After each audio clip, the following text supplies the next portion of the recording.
12절부터 19절에 있는 말씀까지입니다. 제가 봉독에 올립니다.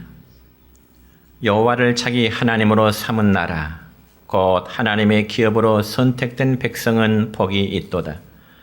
여호와께서 하늘에서 굽어보사 모든 인생을 살피시며 곧 그가 거하시는 곳에서 세상의 모든 거민들을 굽어 살피시는도다. 그는 그들 모두의 마음을 지으시며 그들이 하는 일을 굽어 살피시는 이로다. 많은 군대로 구원 얻은 왕이 없으며 용사가 힘이 세어도 스스로 구원하지 못하는도다. 구원한 데 군마는 헛되며 군대가 많다여도 능히 구하지 못하는도다. 여호와는 그를 경외하는 자 곧 그의 인자심을 바라는 자를 살피사 그들의 영혼을 사망에서 건지시며 그들이 굶주릴 때 그들을 살리시는도다. 아멘. 사랑과 축복의 메시지 나눕니다. 사랑하고 축복합니다. 사랑하고 축복합니다. 감사합니다.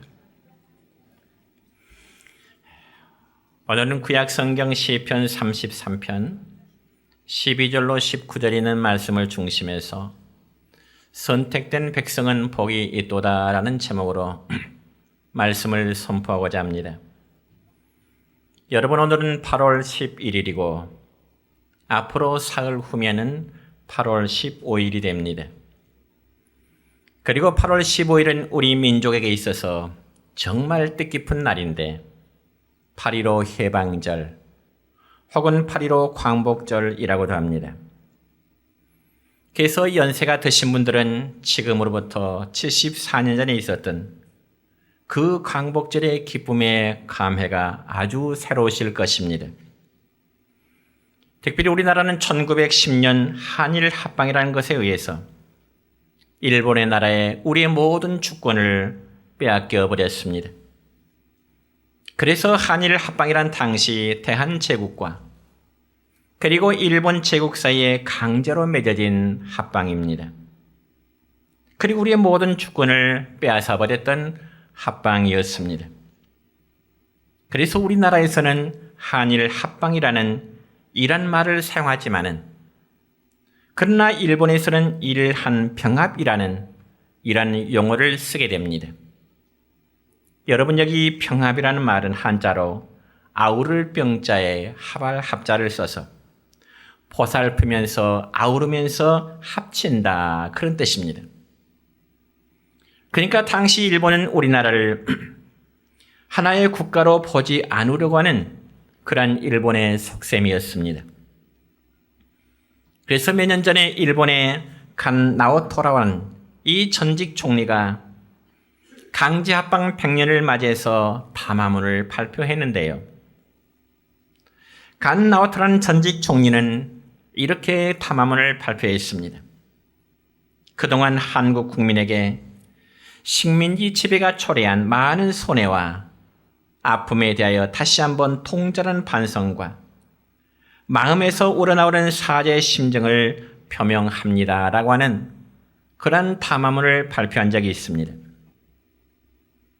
그러면서도 한일합방 조약에 있어서는 강제성이 있었다고 직접적으로 표명하지는 않았습니다. 그런데 이제는 아베 정권이 들어선 이후부터는 또다시 자유대의 대폭적인 전력 증강으로 인해서 우리가 우려하는 군국주의의 부활을 예고하고 있는 그러한 상황입니다.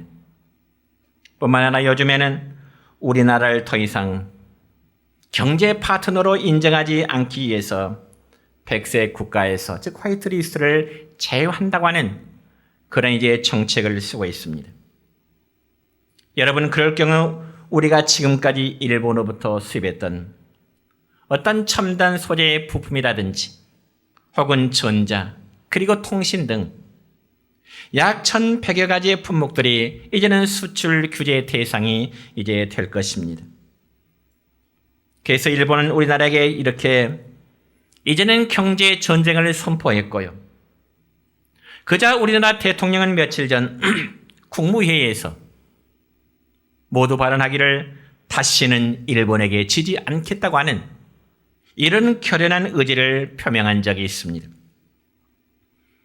그러므로 이러한 일본으로 인해서 과거 우리 민족은 일제강점기 36년 동안 나라의 주권을 빼앗겨 버렸고 이름을 다 잃어버리고 자유를 잃어버리고 그리고 고난의 역사를 지녀왔던 것입니다. 그저 1945년 일본이 패망이 되자 우리나라는 자유를 얻은 해방을 맞이하게 되었습니다. 그리고 나서 3년 동안의 미국 군정을 마친 이후에 1945년 8월 15일에 드디어 대한민국 정부를 수립하게 되었습니다. 그런데 성경에 보면 이스라엘의 역사도 우리나라의 역사와 비슷한 점이 너무 많이 있습니다. 그 중에 하나가 바로 나라를 빼앗겨버렸던 그런 아픔의 역사입니다. 특별히 여러분, 이스라엘은 바벨론이라는 나라에 의해서 점령을 당한 이후에 그들은 바벨론 나라의 모든 국민들이, 많은 젊은이들이 포로로 끌려가서 70년이라는 그 세월 동안을 이국 땅에서 포로 생활을 해야만 했습니다. 그리고 나서 그들은 70년의 때가 참에 드디어 자기의 본국 예루살렘으로 귀국하게 되는데, 그들은 포로 생활을 마치고 고향 땅으로 귀국할 때 그 기쁨의 해방의 노래를 이렇게 노래를 하게 됩니다. 바로 시편 126편 1절부터 3절에 있는 말씀인데 함께 읽습니다. 여호와께서 시온의 포로를 돌려보내실 때 우리는 꿈꾸는 것 같았도다. 그때 우리 입에는 웃음이 가득하고 우리 혀에는 찬양이 찼었도다. 그때 문나라 가운데서 말하기를 여호와께서 그들을 위하여 큰 일을 행하셨도다 하였도다. 여호와께서 우리를 위하여 큰 일을 행하셨으니 우리는 기쁘도다. 아멘. 여러분, 이스라엘을 침략했던 바벨론이라는 나라는 당시에 너무나 강한 나라였습니다. 그렇기 때문에 그들의 지배 아래서 해방이라고 하는 것은 기대조차도 할 수 없는 그러한 상황이었습니다. 그러므로 바벨론 나라에서 포로 생활하는 이스라엘 백성들은 모두 다 절망 중에 살 수밖에 없었던 것입니다. 그런데 어느 날 갑자기 이 고레스라는 왕은 포로된 이스라엘 백성들을 향하여 이렇게 선포합니다. 이제는 모두 너희들의 나라로 돌아가라고 하는, 한마디로 이스라엘 백성들에게 해방을 선포하게 되었습니다. 그런 여러분, 포로 생활하고 있던 이스라엘 백성들에게는 자기들이 주권 회복을 위해서 싸워서 이긴 것도 아니기에 더욱 놀랄 수밖에 없고, 그러한 일이 이루어지리라고 하는 것은 상상도 할 수 없는 그러한 일들이 현실로 이루어지게 되었다는 것입니다. 그래서 성경에 보니까 그들의 입에는 웃음이 가득하였고 그들의 혀에는 찬양이 넘쳤도다, 이렇게 고백하고 있습니다. 여러분 생각해 보세요. 70년이라는 세월 동안에 이방 나라에서 포로 생활은 그 눈물과 탄식의 세월이었을 것입니다. 그런데 이 고레스라는 왕에서 선포된 그 해방의 선언은 모든 이스라엘 백성들에게 한마디로 감격 그 자체였습니다.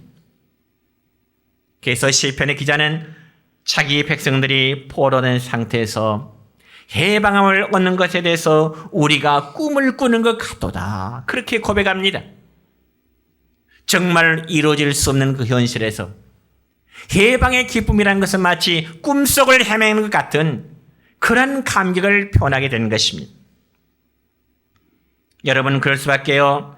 정말 불가능할 것 같은 상황이 현실로 나타났으니 그게 꿈과 같은 현실로 인정할 수밖에 없는 것입니다. 그러니 여러분, 그러한 현상은 일제에 취해 있었던 과거 우리나라의 상황과 너무나 비슷한 상황이었습니다. 여러분, 우리나라가 일본으로부터 지배를 당했을 때 당시의 일본은 너무나 강했습니다.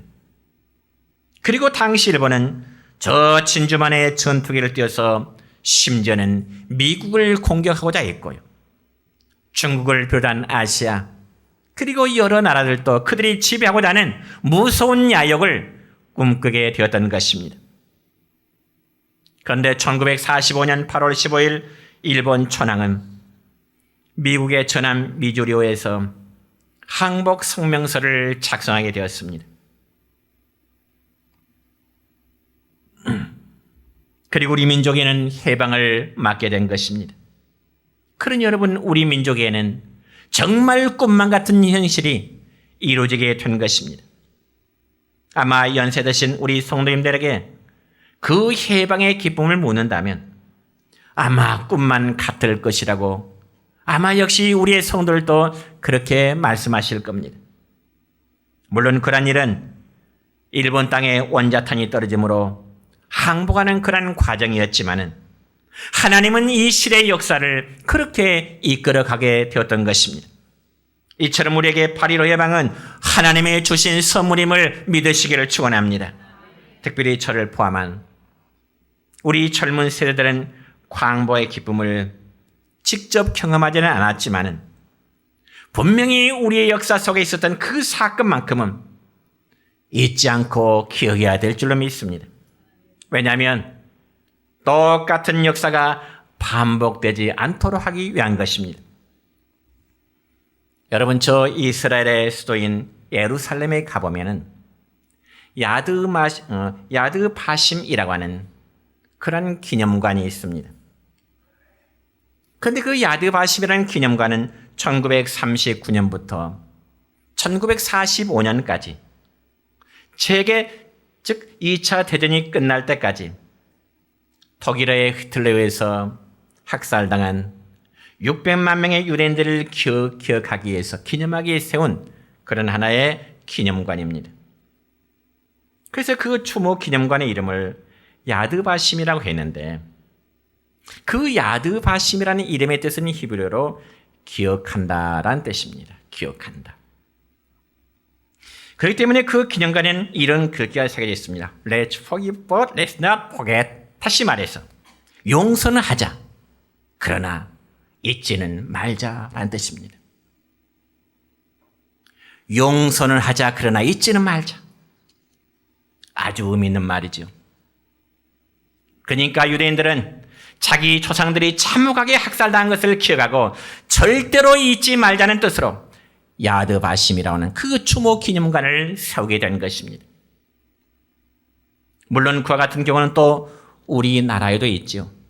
저기 천안에 가면 독립기념관이 있습니다.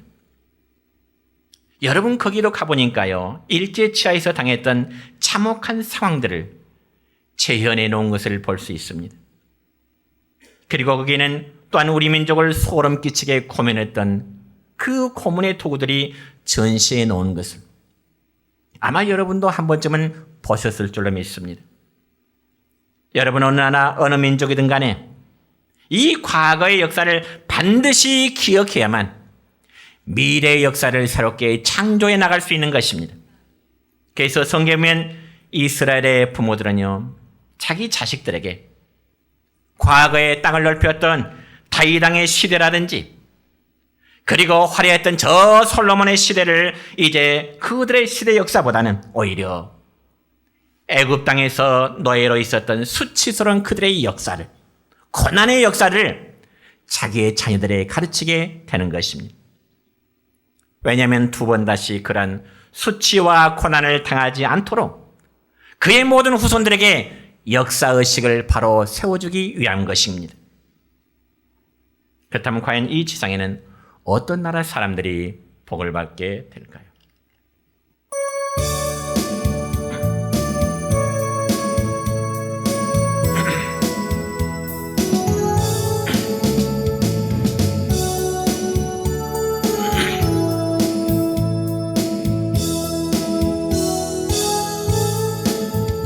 나의 힘이 되신 여호와여, 내가 주님을 사랑합니다. 주는 나의 반석이시며 나의 요새시라. 주는 나를 건지시는 나의 주, 나의 하나님. 나의 피할 바이시요 나의 방패시라 나의 하나님 나의 하나님 구원의 뿌리시요 나의 산성이라 나의 하나님 나의 하나님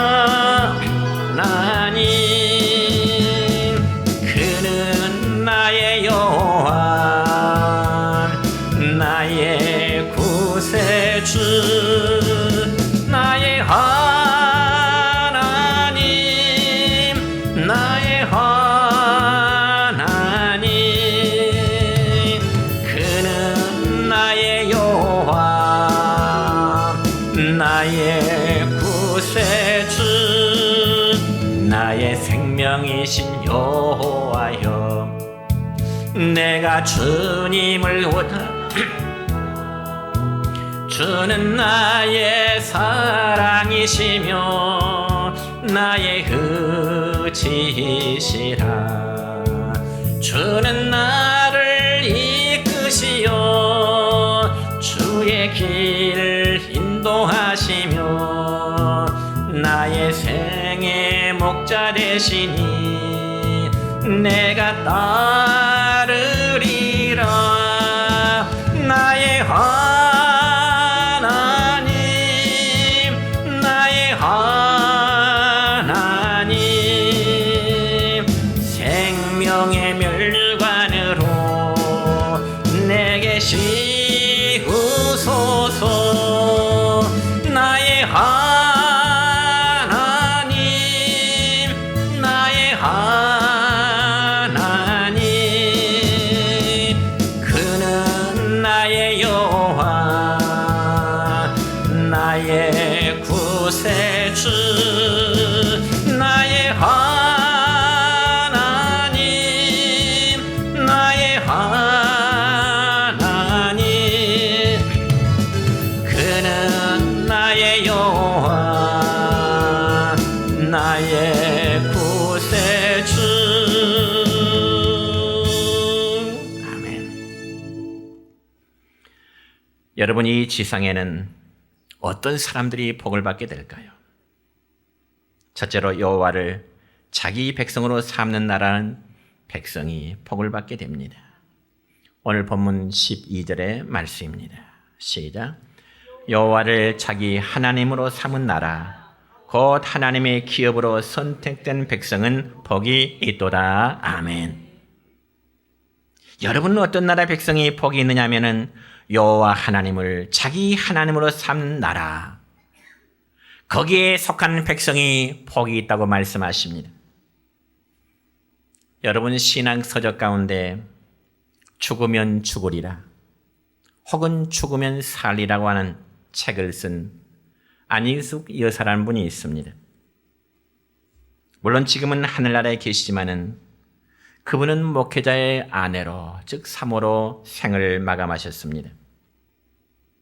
그런데 이 안희숙 여사의 이제 남편은 목회자인 남편 김동명 목사와 결혼하기 전에 그분은 1940년 2월에 일본 동경으로 건너갔습니다.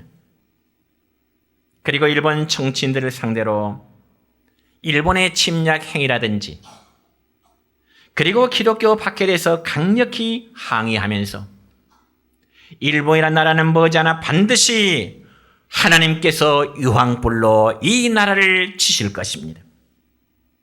일본은 반드시 유황불로 망하게 될 것입니다. 예언을 선포했습니다. 그리고 심지어는 일본 국회의사당까지 위풍당당에 들어가서 일본 당국의 기독교 탄압을 규탄하는 내용의 유인물을 뿌리다가 거기서 또한 체포되었습니다. 그러고 나서 이제 국내로 압송되어 저 평양의 이제 형무소에서 신사참배 거부 투쟁자들과 함께 옥중 생활을 하게 되었습니다. 그런데 이 안희숙 여사의 신앙 간증에 의하면은 자신이 평양 형무소에 갇혀 있으면서 하나님의 모든 말씀은 다 믿겠는데 단 한 부분의 말씀은 도무지 믿을 수가 없다는 그런 신앙 간증을 했습니다. 성경의 모든 말씀은 다 하나님의 말씀으로 받아들이는데 단 한 구절의 말씀만은 하나님의 말씀으로 도무지 믿을 수가 없다는 것입니다. 그러면 과연 그 말씀이 어딜까요? 우리가 방금 전에 읽었던 본문 12절의 말씀입니다. 다시 한번 읽겠습니다. 시작. 여호와를 자기 하나님으로 삼은 나라 곧 하나님의 기업으로 선택된 백성은 복이 있도다. 이 말씀을 믿지 못하겠다는 겁니다. 여러분, 특별히 우리나라는 일찍이 기독교의 복음을 받아들여서 하나님을 섬기는 성도들이 아주 그 당시에 많았습니다.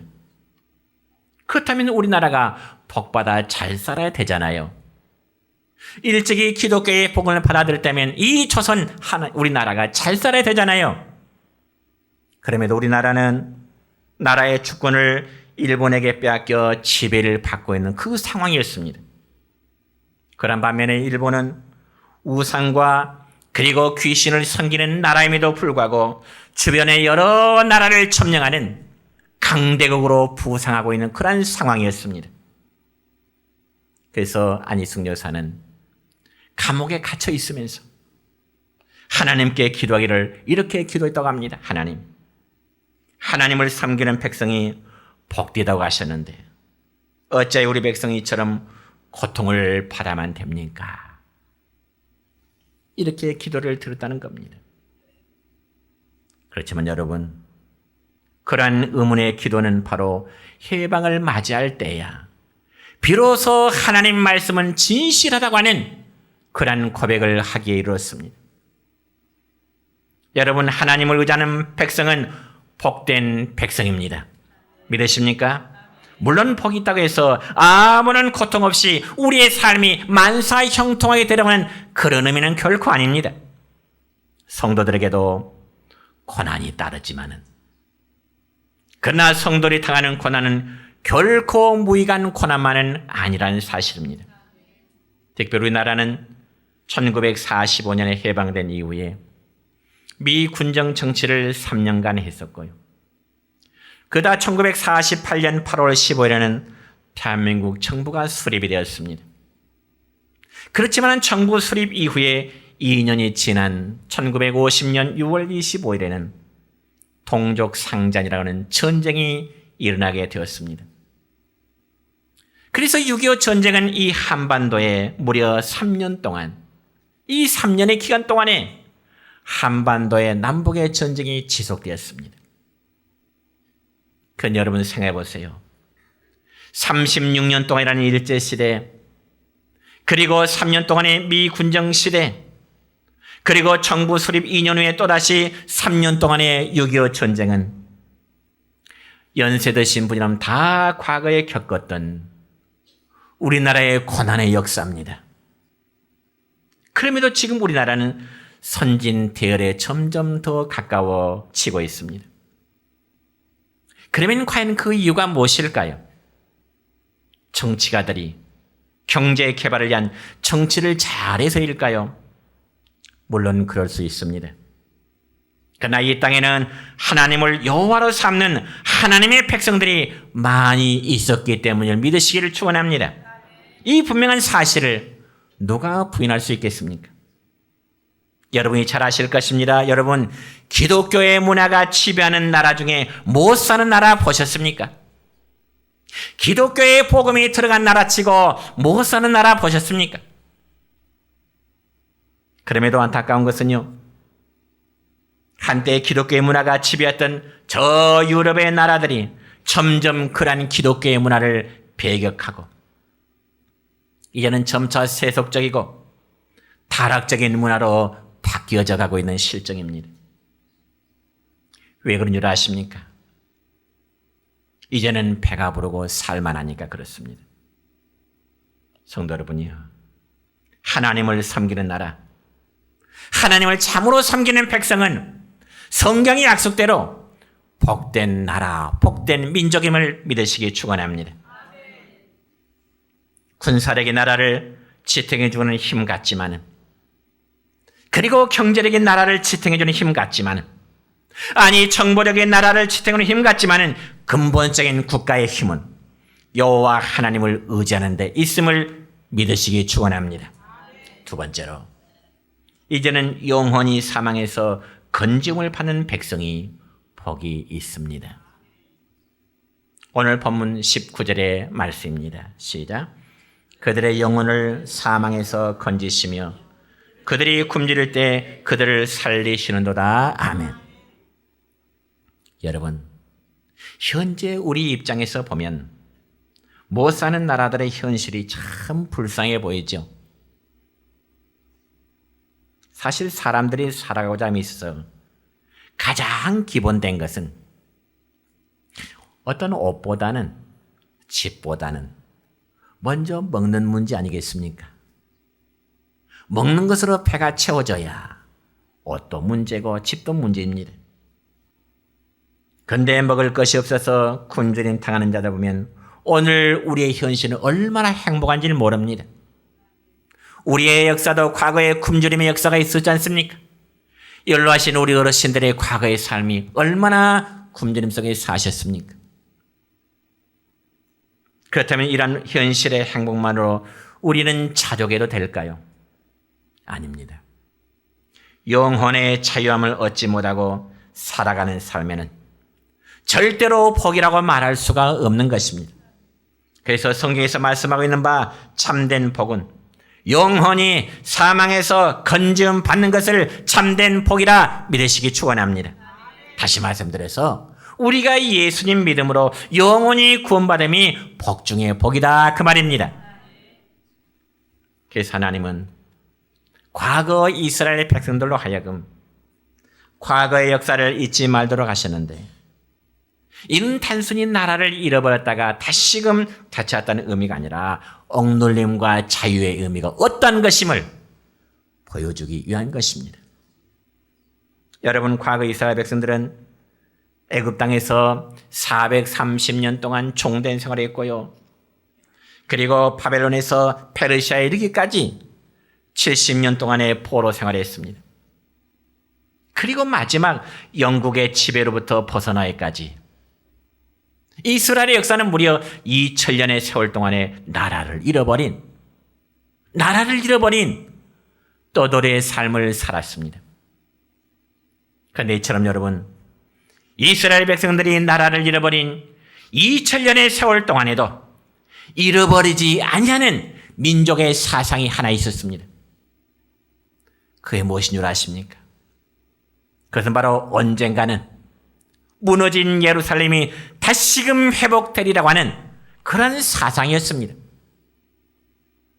그렇기 때문에 그들은 나라를 잃어버린 서러움 속에서도 언젠가는 다시금 자유의 기쁨을 올 것이라는 그 기대감, 그 소망, 여호와 하나님께서 무너진 이 예루살렘을 다시금 일으켜 세우시리라고 하는 그 기대감과 소망을 잃어버리지 않았던 것입니다.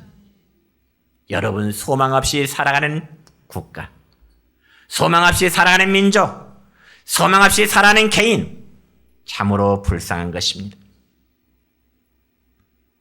그래서 우리가 성경 역사를 보면은 아브라함의 이야기라든지 혹은 출애굽의 사건들은 하나같이 해방의 이야기입니다. 탈출의 이야기입니다. 한마디로 자유를 찾은 이야기입니다.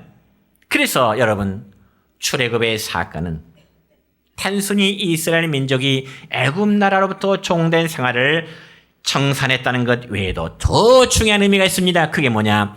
죄로부터의 자유함을 얻었다는 더 깊은 의미가 있는 것입니다. 그럼 여러분이요, 과거의 저와 여러분의 삶도 마치 애굽에 종된 생활했던 이스라엘 백성들처럼 하나님을 모르고요, 그리고 예수님을 몰랐을 때는, 믿지 않았을 때는 한마디로 우리의 영혼이 죄의 사슬에 묶여있는 그런 상태였습니다. 그리고 참 자유가 무엇인지도 깨닫지를 못했습니다. 그러면서 오직 잘 먹고 잘 살면 그거 바로 행복의 완성인 줄 믿어왔다, 그 말입니다. 모든 사람들의 의식이 그렇습니다. 그래서 우리의 마음속에 교만의 뿌리가 자라고요. 탐욕의 뿌리가 자라고요. 탐욕과 비판의 뿌리가 자라고요. 미움의 뿌리가 자라므로 우리의 영혼을 완전히 지배하고 있었습니다. 그러나 이러한 모든 악의 뿌리들은 우리에게 영육 간의 사망을 가져다 올 뿐입니다. 그런데 여호와를 자기 하나님으로 삼은 나라, 곧 하나님의 기업으로 선택된 백성들에겐 복이 있도다. 이 말씀을 오늘 저와 여러분이 믿게 된 것입니다. 그러므로 하나님의 사람들은 세상 것으로만 만족함을 찾아서는 안 됩니다. 왜냐하면 여러분, 세상 것이란 것은 아무리 채우려고 해도 세상 것은 우리에게 진정한 만족을 가져다 주지 않기 때문에 그렇습니다. 여러분, 경제적으로 어려운 성도들의 입장에서 정말 내가 돈 1억만 가진다면 큰 부자가 된 기분을 갖게 될 것입니다. 그리고 더 이상 아무것도 바라지 않을 것 같은 생각을 하게 됩니다.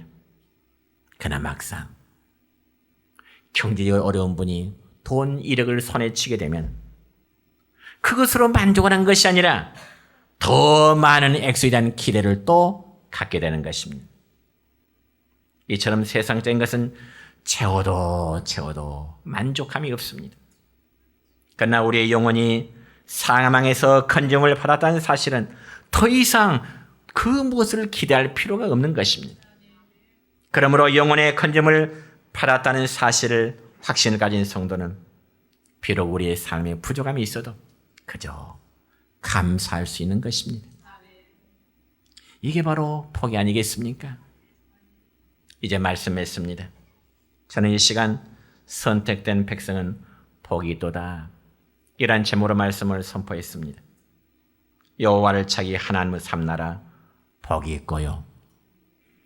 그리고 두 번째는 영원히 사망에서 건짐을 받는 자가 복이 있습니다. 바라기는 8.15 해방의 기쁨이 죄로부터 체험하는 우리 모두의 기쁨이 되시기를 주님의 이름으로 축원합니다.